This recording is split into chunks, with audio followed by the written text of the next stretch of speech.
பிரச்சனையே தண்ணி தான். மெயினா பாத்தீங்கன்னா தண்ணியால தான் இப்போ இவ்வளவு பிரச்சனை. இந்த தண்ணி வந்து நல்லா விட்டுருந்தாங்க, இல்ல கழிவு நீர் இந்த மாதிரி ஆயிப்போச்சு. காவா தண்ணி கலந்து இருக்கனால தான் இப்போ ஒரு டெத்து ஆயிப்போகுது. நீங்க டெத்து பக்கத்துல தான் நிக்கிறீங்க. தள்ளி கூட இல்ல. டெத்து பக்கத்துல தான் நிக்கிறீங்க. திரும்பி பார்த்தா டெத்து தெரியும் உங்களுக்கு. அதனால இதுதான் எங்களுக்கு பிரச்சனை. இதுக்கு யார் என்ன பதில் சொல்லுவாங்கன்னு தெரியல. இப்போ அவங்க வீட்ல ஒரு டெத் ஆயிப்போச்சு. இன்னொரு டெத்தும் ஆயிருக்குது. ஆனா அது எங்கன்னு தெரியல சரியா. அது சொல்லுவாங்க. அது எங்கன்னு தெரியல. நீங்க இது மட்டும் கொஞ்சம் எங்களுக்கு கோரிக்கை இந்த தண்ணிக்காக மட்டும் சொல்லுங்க. காலையில வந்து அமைச்சர் சொல்லும்போது வந்துட்டு தண்ணினாலலாம் இல்ல. அவரு அது சரி ஒருத்தர் சாப்பிட்டாரு ஓகே.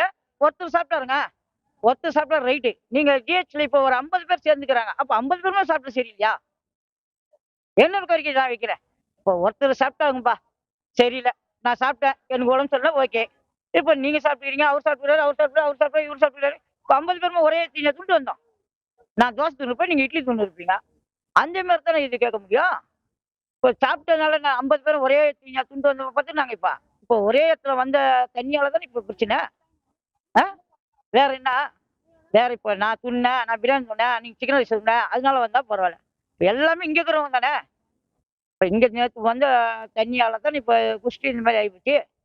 இப்ப இதுக்கு என்ன பண்றது? சொல்லுங்க. இல்ல இதுக்கு ஏதாவது ஒரு முடிவு எடுப்பாங்களா? அதுவும் பார்ப்போம். ஏன்னா தெரியாம இருந்தா பரவாயில்ல. கண்ணுக்கு தெரிஞ்சு இதோ டெத் இருக்குது. இதுங்க ஒரு சாவு, இன்னொரு சாவு எங்க ஆயிக்குது.